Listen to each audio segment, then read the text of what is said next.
12 даватчы 12 Mercedes үлгүзмө машинаны арендага алдым. Бир байга дават кылдыштар. Анан алдына барып отуруп алдым ошо.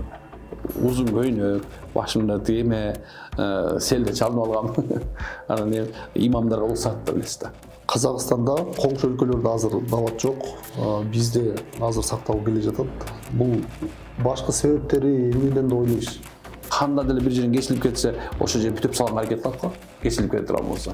Ошондой эле мунун эгер зыянын көргөндө кыргыз эли мурун эле токтотуп коймок. Азыр гашты даватка чыкканда үйлөрдү кыдырууну токтотуу үстүндө турабыз.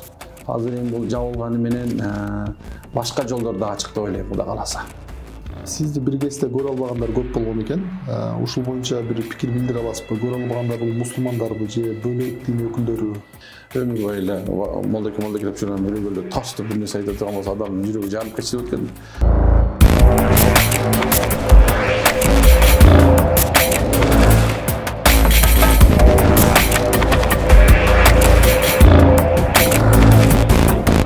Assalamu alaikum достор, биз кайрадан эфирдебиз. Бүгүн бизден конокто өзүңүздөр билген устазыбыз Эрмек Тынайбек устаз келди. Ассаламу алейкум. Ва алейкум салам ва рахматуллах. Кош келипсиз. Убакыт бөлүп бергениңизге ыраазычылык билдиребиз. Алла ыраазы болсун баарыбыздан. Убакытты көп өткөрбөй суроолордон баштасак. Сиздин жалпы интервьюларыңызды көрүп чыктым. Бир топ даярданганга аракет кылдым. Саясат жөнүндө сүйлөшкүм келбейт дептирсиз. Дагы кандай маселеде сүйлөшкүңүз келбейт? Ушу көп адамдардын ортосунда талаш тартыш болгон маселелер бар да. Ошол жөнүндө баягы чоң биздин аалымдарыбыз ой пикирлерин илгертен айтып койгон нерселерге кийлигишип кайра чукулгум келбейт. Бул андан кийинкиси негизи эле бирөөнүн айыбына такыр кийлигишим келбейт. Анткени өзүңдүн айыбың толо болуп турса, бирөөнүн айыбы менен алектениш өзү деле туура эмес деп эсептейм. Пайгамбарыбыз саллаллаху алейхи вассалам акыретте жалпы үммөттөрүнө ортого түшүп, бир болушуп, дуа кылып турат дейт. Кандай үммөттөрүнө болушпай терс карап коюшу мүмкүн? Негизинде эле өзү пайгамбарыбыз саллаллаху алейхи вассаламдын шапааты же болбосо колдоосу эң чоң күнөөкөрлөргө болот деп эсептелет. Эми ошол кемчиликтүү болуп аткан үммөт дагы ошол чоң күнөөкөр болуп пайгамбар шапааты Кудайым буйрса, ошолордун баардыгына болот деп үмүттөбүз. Бирок ошол шапаатка чейинки азапты, тозокту көрүп, анан кийин кутулуп чыкпай эле алким бул дүйнөдө оңолуп койсо, же болбосо оңолдун жолуна түшсө сонун болобу деп ойлойм да. Жараткан Аллах Таала биринчи мени сүйүш үчүн алгач пайгамбарыңарды таанып сүйгүлө дейт. Көпчүлүктө пайгамбарын тааныбагандар бар, ар кандай суроолор келет. Өзгөчө бизде динди кармангандарды силер араб кулсуңар деп күнөө таккандар көп. Ошолордун ичинен мындай суроолор бар экен. Эмне үчүн пайгамбарыбыз Кыргызстан эмес Арабтан чыкты деп сурашат. Ушул боюнча бир жооп берсеңиз.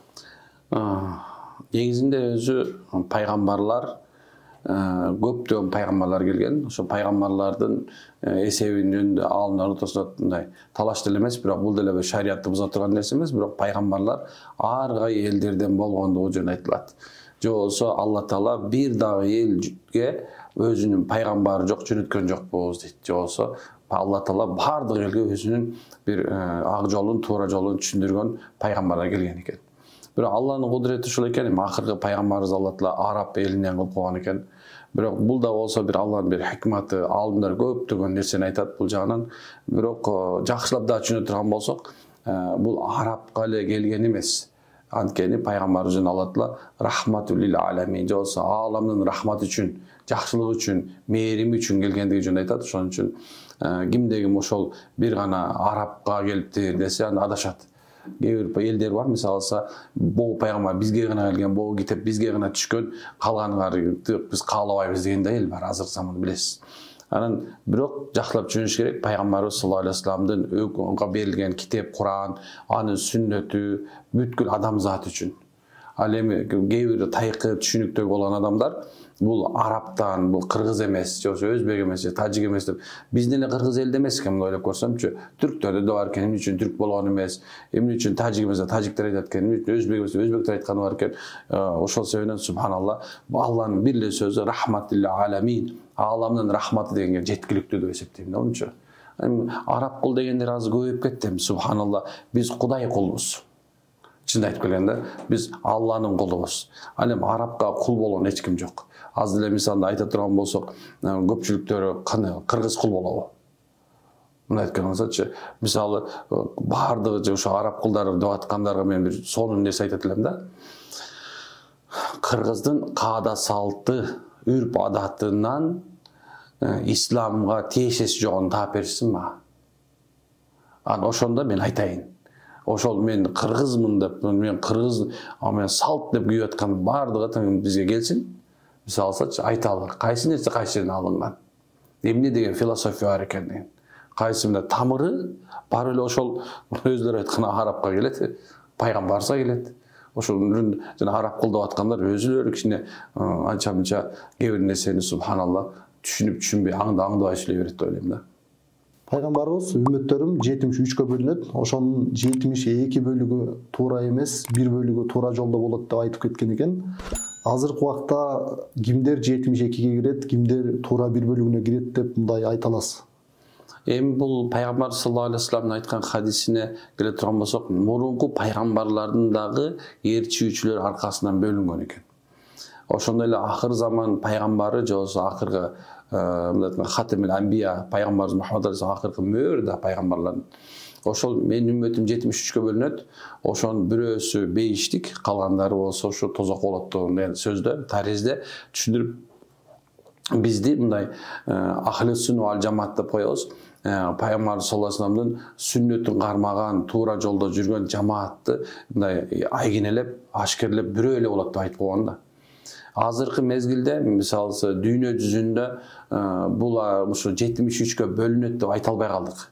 Эмне үчүн дегенде, бул пайгамбарыбыз өткөндөн кийин баягы караңгылык заман өттү, мужтахид деп, иштихад деп коебуз. Жанагындай изилдөөлөр, алымдардын чоң-чоң изилдөөлөрү, 4 мектепке бөлүнүшү, мындай айтканда мазхабтарга бөлүнүшү, мисалы Ханафи, Хамбали, Шафи, Малики болуп бөлүнүп, ошонун ичинде булар 4 мындай амалда бөлүнүп турса деле, бирок ишенимде бир болуп, Ашари ва Матуриди деп 2 чоң школа пайда болгон да. Булар дегени ошол 72-си болуп калбай эле деп бирөөнү издеген. Ошол биздин мисалы 10 кылымдан бери дүйнө жүзүндө бул нерсе бөлүнүп жарылуу деген токтоп калган. 73-кө бөлүнүп. Бирок мурунку замандарда ушундайлар болгон, Кадариттер, Жабариттер, Муътазила деп алдында ислам тарыхында айтып калган уже. Бул исламдын тарыхы уже. Бирок азыркы мезгилде көпчүлүктөрү ахли сүннат вал жамаат болуп эсептелет. Бирок ошондой адашуучуларга келе турган болсок, мисалы азыркы заманда баягы ишениминде бир аз өзгөрүп кеткендер бар, бирок ал 72-ге кирбейт. Бирок анын ичинде уже мындай бөлгөндө капыр деп бөлөт. Чыны исламга тиешеси жок. Мисалы кайсы десе Гулам Ахмад Кадияни Ахмадиялыктар. Булар өзлөрүнүн пайгамбары бар. Акырында ушуна жеткен, өзүн кудаймын деңгээлге чейин жеткен Гулам Ахмад Кадиян деген кадияндар деп коет. Азыркы мезгилде бар Кыргызстанда. Булар бирок мусулман болуп эсептелбейт. Ошол эле мезгилде дагы калгандары жамаатташып калган. Аларды бөлүнгөндөрдү эсептебеш керек. Алар 72-ге кирбейт. Эмне үчүн жамаат дегенде, мисалы, сиздин өзүңүздүн жамаатыңыз бар, менин өзүнүн жамааты бар, мунун өзүнүн жамааты бар дегендей чоң-чоң аалымдардын аркасынан ээрчип, ошол кишинин баяндарын, ошонун сабактарын аркасынан келаткан. Бирок ошол деле устаз деле, ошол жамааттын башында турган адам Ашари же болсо сөзсүз Матуриди болуп эсептелет да. Демек, адамдар намазын кандай окуштун менен бөлүнбөйт, ишеним менен бөлүнөт да. Ошол ишеним менен бөлөйүн десең, азыркы заманда субханалла баардык ахли сүннат вал жамаат ошол нажат табуучу, кутулуучу бир жамаатка кирип калат иншалла. Азыр өзүңүз айткандай эң чоң 4 мазхаб бар дедиңиз. Ошонун бир мазхабын биз карманабыз. Азыркы ушул заманда жер бетинде кандай адам мазхаб карманбай койсо болот? Кимдер кармана албайт? Негизинде мындай айтканда мындай кандай десем, ким карманбай болот? Негизи кармана албай коюшу мүмкүн эмес. Анткени иштихад кылган муштахид аалымдар азыркы мезгилде ошолунча деңгээлге жетип кеткен аалымдар өзү жок да. Анткени ошол азыркы мезгилде аалымдардын баардыгы тең мурунку замандагы аалымдардын жазган китебин эле окуу менен алек да. Өз алдынча иштихад кылып, мен момундай жол менен кете алам деген аалым азырынча жок да. Бирок фатва берип, мына боолардын негизинде, боол китеп негизинде, боо аалымдар айткан, илгерки боо мазхабтардын негизинде момундай деп фатва берген аалымдар бар. Бирок эч бирөө мисалы алса, мен мазхаб кармабай эле жүрө алам дей турган болсо, билбейм кандай жол турган эмес, мүмкүн эмес андай. Демек, азыр тирүү базып жүргөн адам мазхаб карманууга милдеттүү деп эсептейбиз. Вачип түрдө. Анткени себеп, субханалла, илим деңгээли иштихат деңгээлине жетпеген себептен. Мисалы алса, эгерде мындай ала турган болсок, илимде дагы усул фикх деген бар. Усул хадис деген бар. Ошол эмеде ушул усулду окуштун максаты эмне десе, ошундай усул деген негизин, же ошо Куранды түшүнүү, хадисти түшүнүү илимдер бар да. Ошол жерде эмне себептен окуйбуз десе, башкаларга ошонун Куран хадистин негизинде туура жеткизүү үчүн окуйбуз болду. Карасаңыз, керек болсо өз алдыбызча дагы ошону мындай бөлүп бере албайбыз. Ошол себептен субханалла, көп убакыттарда жанагындай мазхаб кармабайм, же болбосо боол жолдомомду жүймөй ала албайм деп өзүм эле түшүнүп кетем деген адамдар адашкандан башка жол таппай калат. Жалпы ушу ислам дүйнөсүндө 5 парз бизге түшкөн. Ыйман келтирүү, намаз окуу, орозо кармоо, зекет берүү, анан ажылга баруу. Көпчүлүктөр сурап калышат, биз ушул 5 парзды гана карманып так аткарсак бейишке киребизби деп сурашат. Ооба, кирет. Эмне үчүн кирбейт экен? Бирок ошол 5 парзды парздай аткаруу керек. Мисалы, кээ бирлер ойлойт, келме деп койсо, бул келменин ичине мисалы алса, акыйда илими ушуга такалган. Эгерде келме айтып коюп эле, мисалы алса, намаз окуп коюп эле, орозо тутуп, ажылык кылып, зекетин берип атат, бирок мүрзөлөргө сыйынып жүрсө, же болбосо барып алып дагы бир жолдорго барып, көз ачыктар жүрсө, ал келменин акыйкатын билбеген адам экен. Ла илаха иллаллах, бир Алладан башка сыйынып атат зат жок деп туруп эле, ошо мүрзөгө сыйынып жүрөт, көз ачыкка барып ишенип жүрөт. Демек, ал келменин парзын аткарбаган болуп кетет. Кантип ал келди? Ошол себептен бул 5 парздын негизинде, китептин бардыгы тең ушул 5 парзга байланган. Дүйнө, мисалы, биз деле ошо 5 парзды туура аткарсак экен деп илим алып жүрөбүз да. Кээ бирлер мындай илимден же динден кичине начарыраак түшүнүп болгон сен ойлошот, мен иши даватка чыкпай эле койсом, мечитке барбай эле койсом, же баягы мындай айтканда, кандай десем, көпчүлүк кээ бир адамдар аткарып аткан амалдарды кылбай эле, мен ушу 5 эле жүрө бербейинби деген жеңил ойлук келип атат да. Ушу 5 парзда жатат бардык нерсе. Мына караңыз, келмеңиз туура болмойун, сиз субханалла 5-чи айтты. Намаз, эң биринчи сурак намаздан болот. Намазың туура болсо, калган ишиң баардыгы туура болот. Орозо, анда өзүнүн шарты бар. Анткени себеп орозо бул тозоктон куткаруучу калканда. Эми караңыз, зекет бул парз болду. Эгерде зекеттин ошол туура эмес эсептеп берип койсо, же болбосо бир жетелекте берип койсо, дагы өзүнүн бир туура эмес жолу чыгып кетет.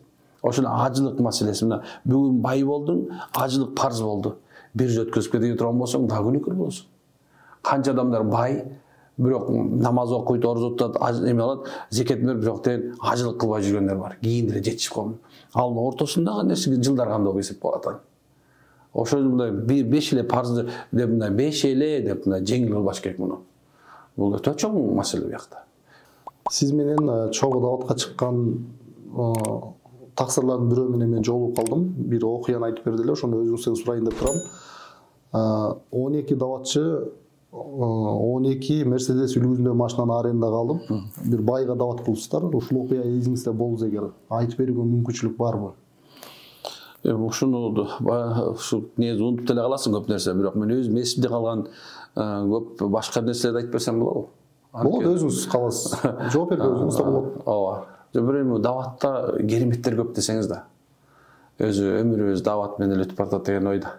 Айтайын деген, субханалла, ошо дават менен көз ачтык да. Көзүбүз ачылды. Динди менин өз атам имам болгон, менин чоң атам имам болгон дегендей.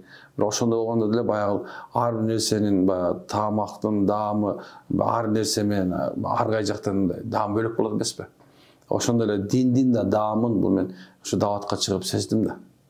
Ошон үчүн ал жерде кереметтер, мындай ошол жерде жүрүп көптөгөн кереметтерди көргөнбүз. Керемет деп коебуз, карамат. Өзү балким ошо даватча жүргөн көпчүлүктөр кээ бирлер олия деп ойлоп коем да. Анткени алардын кылып аткан амалдарын көрүп таң бересиң. Баштан өткен окуялар жөнүндө айта турган болсок, биз бир жылдары Алланын каалоосу менен ушу эмеге чыгып калдык. Даватка чыгып калдык. Эми районду айтпай эле койсом. Анан бир жерге барсак, көчөдө кетип баратсак, көчөдө мына бир топ болуп эркектер чогулуп алып арак ичип атышыптыр. Анан ушундай бир шерт кылып чыкканбыз. Кайсы ким болсо да ошого бир дават кылабыз. Чыксак эле биринчи бай эртең менен таңгамал ошолор чыгат да, магазин түйүндө ачыла элек билесиң да. Анан ошондой болчу мурун, азыр андай болбой калды, Кудайга шүгүр. Алхамдулилlah, кыргыз эли оңолуп баратат, машаллах. Даваттын берекеси менен. Анан алдына барып отуруп алдым мен ошол менен. Узун көйнөк, башымда теме, селде чалынып алгам. Анан имамдарга уруксат да билесиз да. Анан бар отуруп алдым. Байгалар аракты ортого коюптур, оозунап келатып, мени көрүп эле отуруп калышты. Арагын чейин дейт, ич албайт. Мен дей, молдоке, сен туура эмес жерге отуруп алдың дедим, агачы бирөөчү. Бизди кечирип коюңуз, бирок биз басып кетели. Жок, мен силер менен отургум келип атат. Биз ичебиз арак. Жок, бир аз отуруп турайын, мен кетем. Анан кийин отурушту. Молдоке, айта турган айт. Жүрүңүз, мен менен мечитке барып келбейсиңер. Бизден сасыкпыз, оозубуздан арак ичип алдык. Жана атхадек болуп, оозубуздан чыгып атат. Öyle айтып калдым. Жок, бир мешитке кирип чыгыңыздар. Анан кийин бул туруп турат, эч жака качпайт. Албайт, эч ким этпейт. Алып ала жанагы. Мешиттин ар жагына коюп койсоңор. Мешитке киришти. Мешитке кирип эле анан кийин баягы мешиттин ичи кандай сасып калат билесиз да. Өзү кичинекей мешит болсо, болсо ичи ушундай бир сасыды. Баягылардын бар кээ бирлери молдоке буларды алып кирип алдың деп жаман көрүшкөндө болду деп коюптурлар, эчтеке болбойт. Мен аркаман тургула намаз окуйбуз деп койдум. Анан баягы bir mezgilden hem bayağı buşakta uylap başlaştı. Adamın жүрөгүн билбейт экенсиң да. Ошондон бешөбөттү төртөө молдоке кетпейбиз деп отуруп алды. Сасы берсин, биз кетпейбиз. Анда жүргүлө деп балдар гусул кылдыра деп гусулга алып кетишти. Анан бир аксакал калып калды. Молдоке жүрчү үйгө барып келели. Үйүнө барып мен үйгө барып келели деп барсам, үй аябай чоң экен. Ал ошол мезгилдеги салыштырганда бул миллионер адам айткандачы. Баласы бир жерде чоң болуп иштейт экен. Бир жакшы нерсени көрдүм, машалла эшик тыкылдатканда бир келин чыгып, "Ата келдиңизби? Бүгүн келе турган убактыңыз беле, кечирип коюңуз, балаңыз жаңы эле кетти."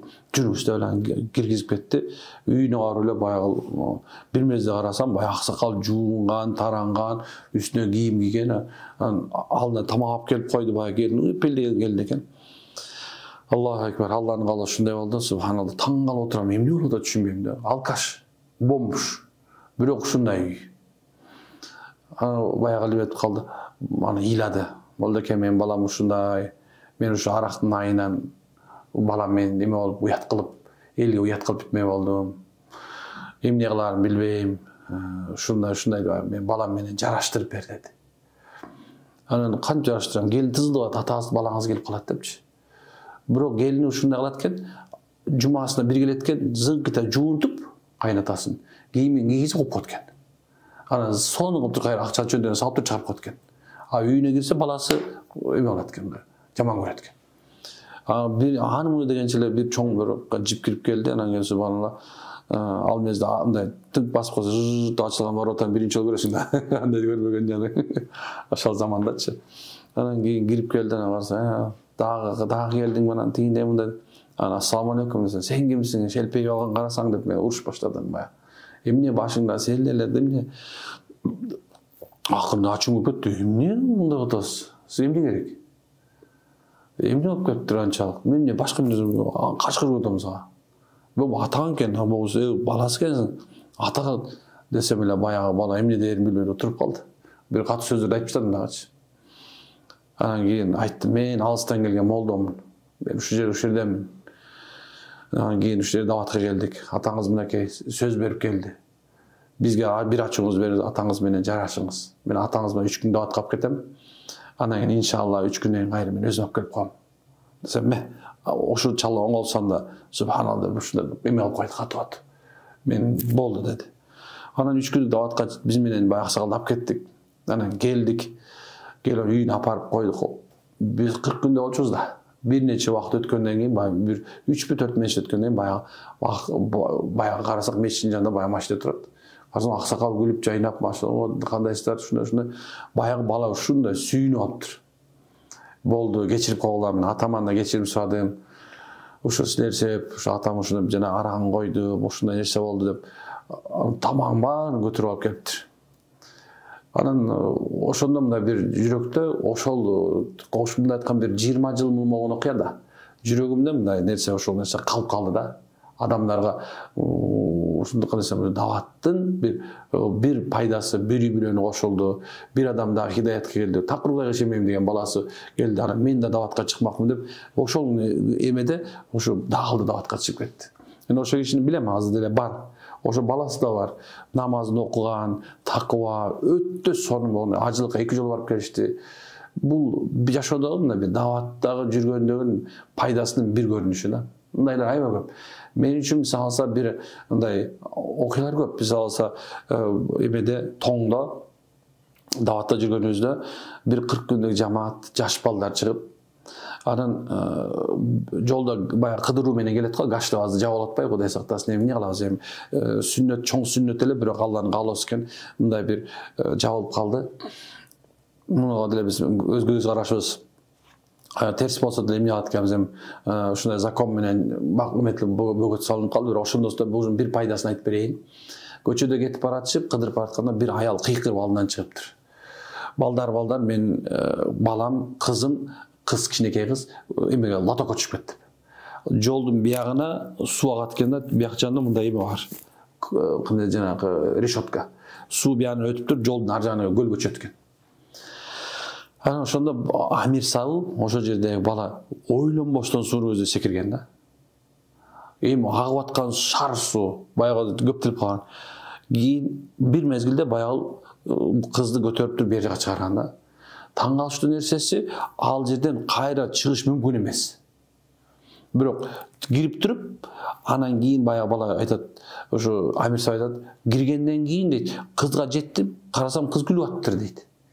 Колунан кармап туруп, суунун ичинде турат. Анан бир мезгилде ушундай нерсе кол менен кармады дагы, мени кыз менен кошо сууруп туруп чыгарып койду. Ошол убакытта мисалы алса бул ыйлай тургандан башка эчтеке нерсе эмес. Анткени ошол жерден куткарылуу дагы, ошол кыздын куткарылуусу да, ошол баланын куткарылуусу да бул биз үчүн керемет болчу. Мындай окуялар аябай көп. Анткени адамдар даватты жөн эле бир оюнчук, оюн катары көрүп алышты. Бирок бул жерде, бул иште, бул нерседе олиялардан башка чыгара турган башка жер жок. 10 жыл илим алган болсо дагы, бир 3 күн, 40 күн, 4 айга чыгып келген адамдын кээ бирде ыхласына жетпей калышы мүмкүн. Туура, албетте Алла Таала Куранда айткан, аалымдар Алладан көбүрөөк коркот. Бирок ыхлас жагына келе турган болсок, буларга жетиш өтө оор. Казакстанда коңшу өлкөлөрдө азыр дават жок. Бизде азыр сакталып келе жатат. Бул башкы себептери эмнеден деп ойлойсуз? Даваттын сакталып калыш себеби ажоз деле жакшы айтты го. Биз жабал деген жокпуз. Бул иш ушундай, ал киши да бул нерсени башынан өткөзгөн. Кыргызстанда мен деп түшүнгөндүн, ошо динге келгендин 90% деп койсом болот, ошол даваттын себебинен келген. Ошол үчүн бир дагы ошо адамдардын дават жөнүндө пикири жаман эмес. Ошол себептен сакталып келатат. Бул биринчиси. Экинчиси болсо, эгерде мисалы адамдар биз ушундай мисалы менден зыян көрө турган болсо, ошол замат мен жок кылганга аракет кылышат. Байкасаңыз, мындай рефлексна канда деле бир жерин кесилип кетсе, ошол жер бүтүп салганга аракет кылат го, кесилип кете турган болсо. Ошондой эле муну эгер зыянын көргөндө кыргыз эли мурун эле токтотуп коймок. Бирок мындан 100/100 мындай айтканда 100/100 100/100 пайдасын көрүштү. Ошонун себебинен жаба албай келатат да, иншалла, Кудай кааласа. Жана өзүңүз да бир аз кыстар өттүңүз. Азыр гашты даватка чыкканда үйлөрдү кыдырууну токтотуу үстүндө турабыз. Ушул боюнча бир пикириңизди айтсаңыз кеңирээк. Эми пикирлер айтылып кетти бул жөнүндө. Ошо айтылып кетти. Биз мындай жөнөкөй эле иннани минал муслимин деп коет. Биз жөнөкөй эле бир мусулмандарданбыз. Өз оюбуз бул сүннөт, пайгамбардын сүннөтү. Эми алымдар кеңеши китептерден тапкан жокпуз деди, бирок пайгамбардын сирасы, жашоосу, ошол пайгамбар саллаллаху алейхи вассаламдын кылган иши дегенде, пайгамбар саллаллаху алейхи вассаламдын күнүгө адамдар кыдыргандыгы, пайгамбар пайгамбардын ишин мээнетинде кылган нерсеси сүннөт катары кетти. Сүннөт эле деп эсептеп кала бердик. Эми субханалла кандай дейбиз? Азыр эми бул жабылганы менен башка жолдор да ачык деп ойлойм, Кудай кааласа. Кыдырбасак дагы балким зыярат дегенибиз бар. Кыдырбасакта субханалла аны айтты, телефон менен мисалы алса, сиздикине барабы уруксат берсеңиз, ой келе бергиле дей турган болсо, үйүнө бара беребиз, конок катары. Ошо үйүндө отуруп, мурун көчөдө болсо эми үйдүн ичине кирип Кудай кааласа, алар менен мурун 5 мүнөткө токтото албасак, эми үйдүн ичинде жарым саат чай ичип отурабыз Кудай кааласа. Бул жакта да бир хайыр бар да иншалла. Мурун эми сыртта болсак, эми ичке кирдик деген сөз да бул. Сизди бир кезде көрө албагандар көп болгон экен. Ушул боюнча бир пикир билдире аласызбы? Көрө албагандар бул мусулмандарбы же бөлөк дин өкүлдөрүбү? Эми көрө албастык бул адамдын табиятында бар. Ошон үчүн ага деле кейбейм. Тескерисинче ошолордун бизге болгон чоң бир сабагы, Кудайга шүгүр. Ошол балким ошол адамдардын бизге болгон көз карашынын бузулушу балким биздин да бир жаман терс бир амалдарыбыздандыр. Кудайым сактасын. Ошол себептен көрө албастар бул жердин үстүндө кыямат күнгө чейин боло берет. Мейли мусулман болсун, мейли ошол эле капыр болсун, мейли мусулман ичинде аалым болсун, мейли абид деп коебуз, таква адам болсо деле пендечилик деген калбайт. Ошо ага тескерисинче ошол адамдардын биз жөнүндө айткан сөзү, бизге болгон жаман мамилеси, көңүлдөрдү оорутушу, ошондой бар приступ болуп жүрөк менен жыгылып калдык да. Анткени ошондой нерсени укпагандыкы, билбегендики дегендей өмүр бою эле молдоки деп жүргөн бирөөгө тастып бир нерсе айта турган болсо адамдын жүрөгү жанып кетчү деп экен да.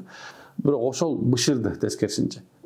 Бул да болсо Алланын бир өзүнүн мындайсам өзүнүн иттери менен бизди бир аз тиштетти.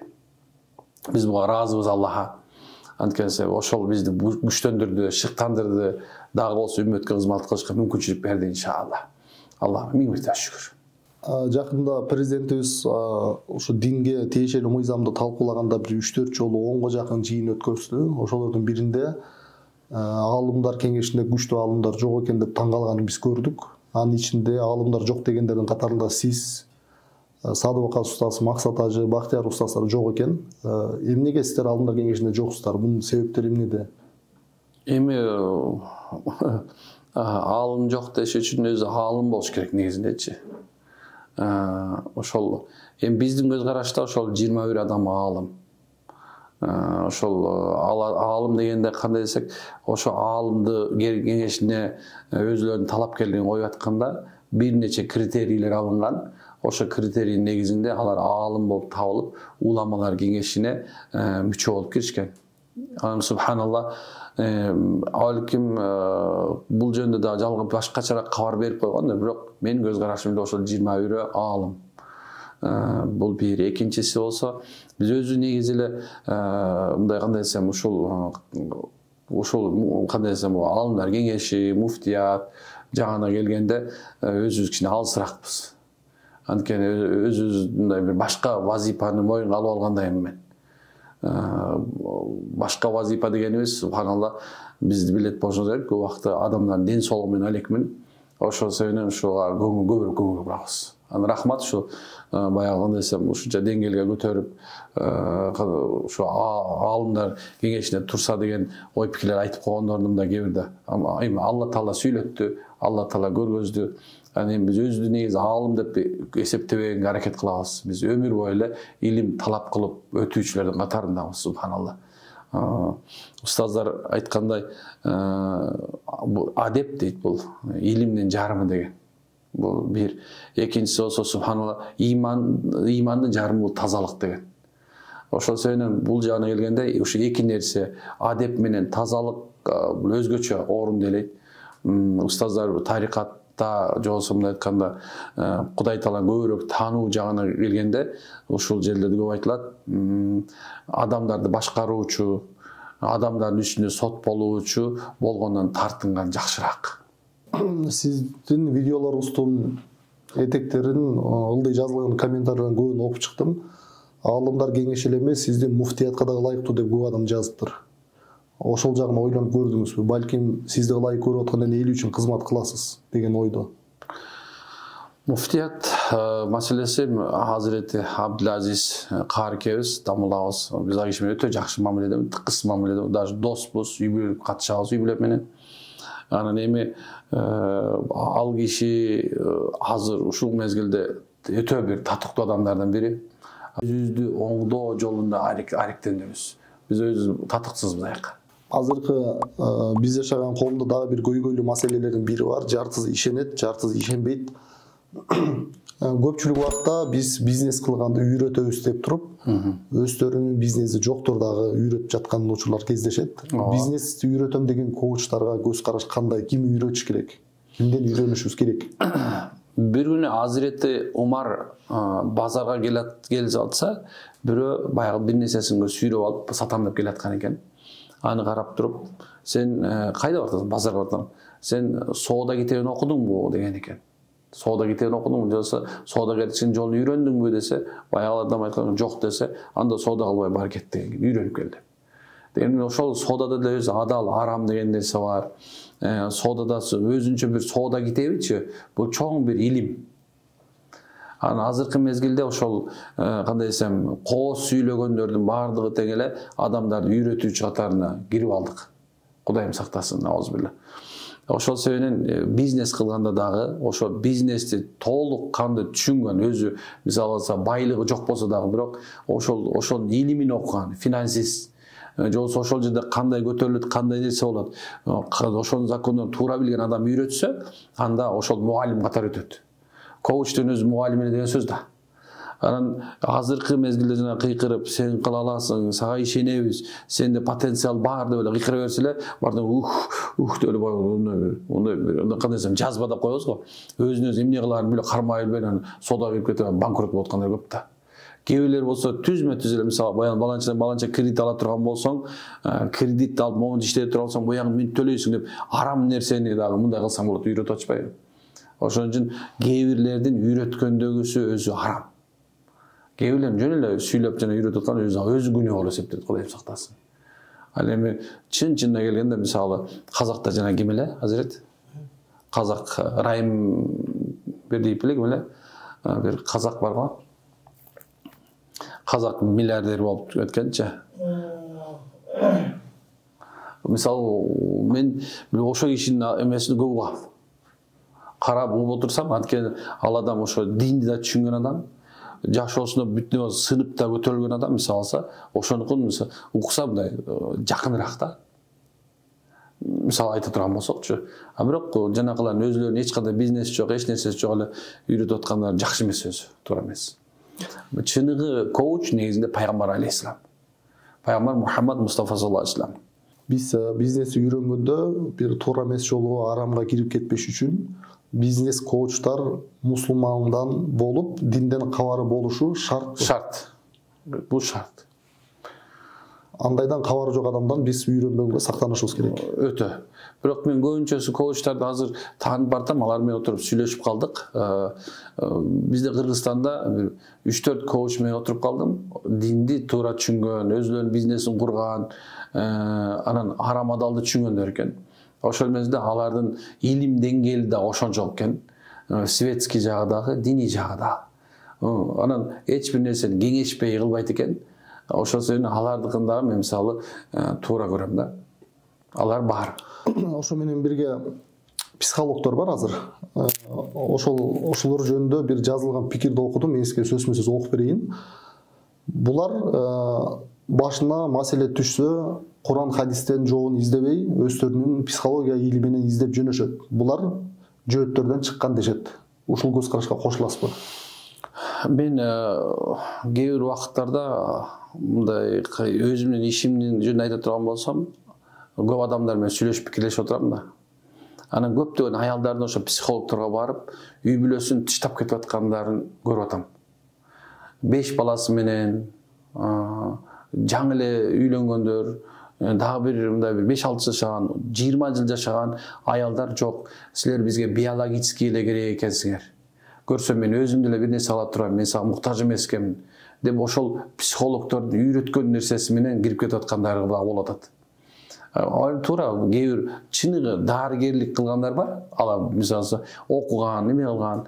Бирок именно жанагындай азыркы мезгилде бир жерде мындай кандай десем бир эме менен окуп алып эле, онлайн окуп алып эле, коуч болуп эле тыпылдап сүйлөп эле аялдарды да эркектерди бузуп аткандар аябай көбөйүп кетти. Эми жөөттөр деген кандай десем, баягы алардын илими негизи эле психология илими, бул адамдарды тынчтандыруу илими деп коет да. Адамдарга тынчтандырып, аларга кичине багыт берип коюу. Же болбосо аларды психологиялык жактан жабыркап калганда ошо психикасын оңдоо. Ол эсептелет. Бирок азыркы мезгилде болсо кандай нерседе барат экен? Мисалы үй бүлөсүндө келишпестик боло турган болсо, ошол эле мезгилде мисалы жанагы мамиле маселесинде ушундай болуп атат, мындай болуп атат, деп мисалы кайныта кайненем мындай кылып атат, келиним мындай кылып атат, аялым минтип атат, десе автоматически экөөнү тең деп аткен, сен ансыз эле жашай аласың, мындай кыла аласың деп туруп эле бүт үй бүлөлөрдүн баарын тең бузуп аткандар да көбөйүп кетти. Ал жагына бул зыянын да көрүп атабыз. Мисалы зыяны 90% болсо, пайдасы 10% болуп атат. Демек, бул тарапты да туура тандашыбыз керек. Өтө туура тандаш керек. Психологдор дегенде эле бара бербеш керек. Ана азыр мисалы Инстаграмда, ал ошол ТикТокто, мессенджер кайсыда боло турган болсо, өзүнчө мындай бир сүйлөп аткандарды көрүп атабыз. Аял деле сүйлөп, психологмун деп, эркек деле сүйлөп, психологмун деп. Аларды угуп келесең, акыр түй барып туруп, мындай айтканда, личность, мен деген нерсени көтөрүп, сен деген нерсеге кирип туруп, ошол мындай акырында баягы көтөрүп, баардыгы тең эчтеке жарабайт, сен эле туурасың дегенге алып келип коет.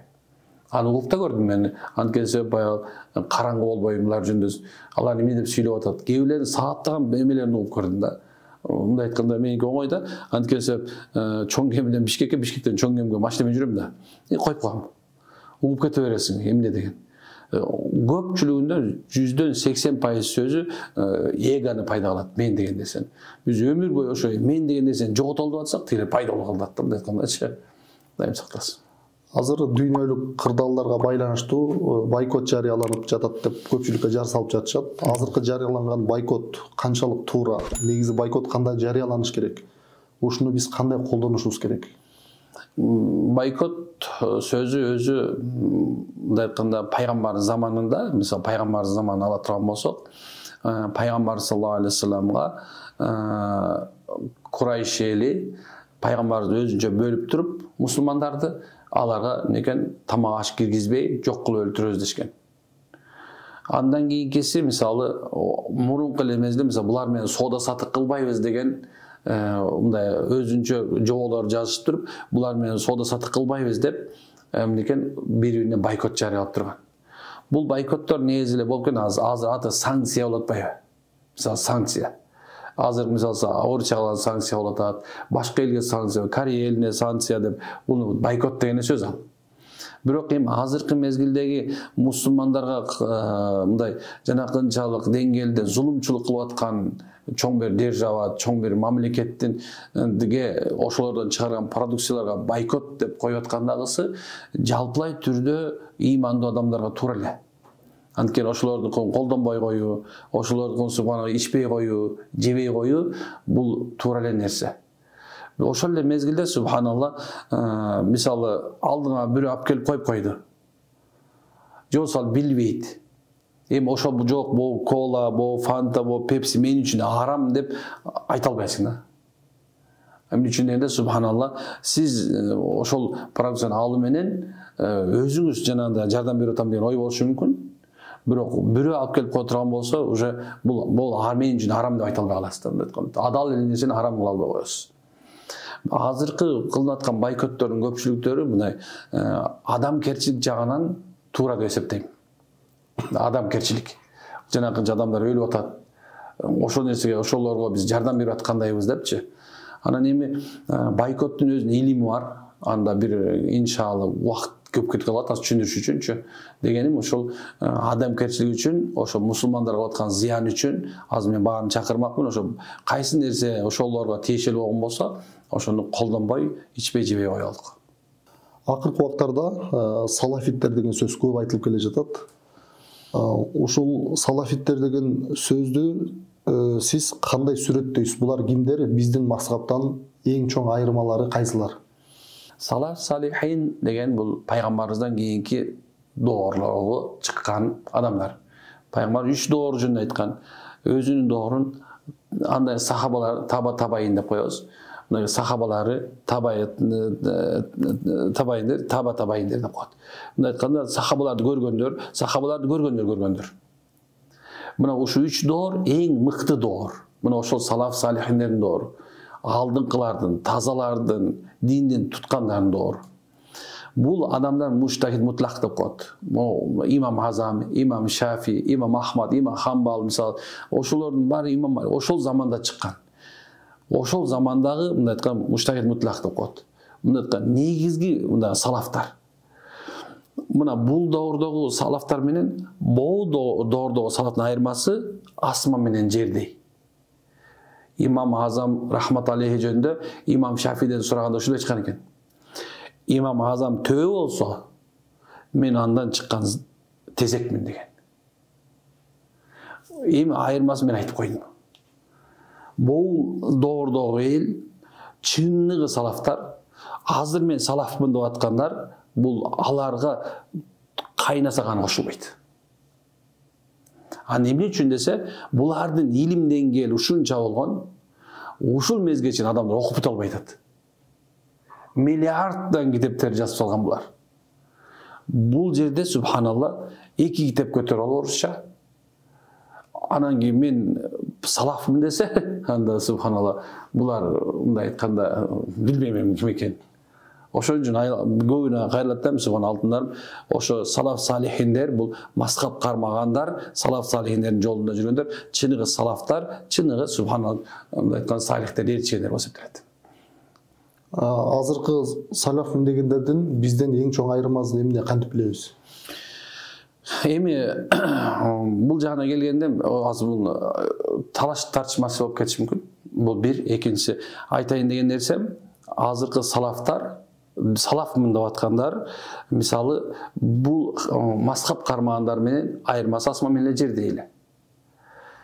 Эмне үчүн дегенде, бул мазхаб кармаганда биринчиден акыйда, фыкых, тасаввуф маселесинде келгенде эң мыкты деңгээлде.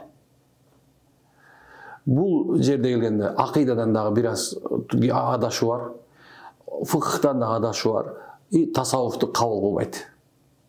Демек айырмасы некен 100% айырма бар. Ошон ким мен салафмын деп аткан болсо эле, андан эмне кылышыбыз керек экен? Урматтуу үртүган, макул эм деп жанынан кете берген жакшыраак. Анткени талаш далил, талаш кылган жерде эле некен ошол жердин берекеси кетип калат. Мен көбүнө түшүндүрүп айтам, богул жери деп санай турган болсоң, азыр эртең күндө некен эки адам сен момундай турбайсың деп талашып кетет да. Андан көргөлө мындай деп коюш керек да. Алтындарым мен салафмын деп аткандар богул жерди биринчи изилдесин. Изилдегенден кийин анан өзүлөрү бияк кетет. Азыр көп адамдар билем, ошо салафмын деп жүрүп, азыр кадимде Ханафи мазхабына кирип аткандар толтура.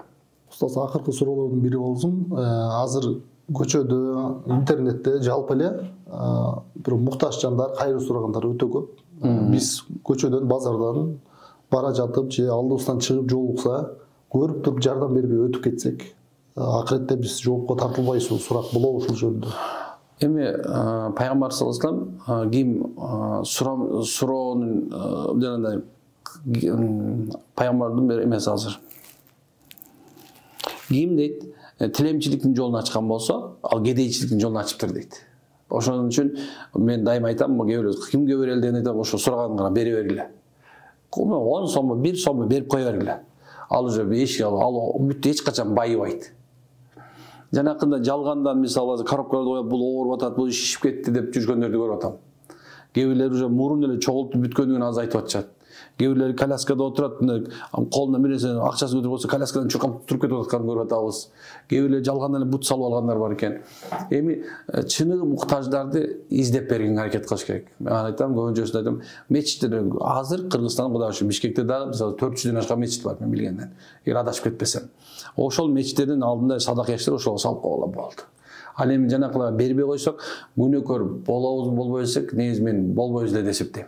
Анткени садаканы субханалла мындай ким колунда болсо берет. Жок болсо эмне, сурап атса эчтекеси жок болсо өтүп барса күнөөкөр болуп кетеби. Ошон үчүн мүмкүн болсо бир сом болсо да берип кое берле. Бир тиын болсо да берип кое берле, эч кайдын проблемасы жок. Устаз эфир аягына чыкты. Ыраазычылык билдиребиз. Кыргыз элине өзүңүз эркин оюңуз болсо. Урматтуу уюртугандар, баарыңыздарга жакшылык, Алланын ырайымы, пайгамбардын саламы болсун. Айтайын дегеним ушул, келиңиздер урматтуу уюртугандар, баардыгыбыз Алланын кулу, пайгамбар Мухаммад алейхиссалам үммөтү болгонго аракет кылалы. Жашообузду туура негизде жашоого, жашообузду туура багытка коюуга, ошондой эле ар бир адам өзүнүн мамлекетине, өзүнүн эл жерине кызмат кыла тургандай деңгээлде жашоого Алла Таала мүмкүнчүлүк берсин баарыбызга. Эми чын-чынына келгенде иманды жашаш бул биз үчүн парз. Ал эми имансыз өтүп кетүү бул өтө чоң бир коркунучтуу нерсе. Баарыбыз Алла Тааланын жолунда, пайгамбардын жолунда адашпай жашайлы. Ассаламу алейкум ва рахматуллахи ва баракатух.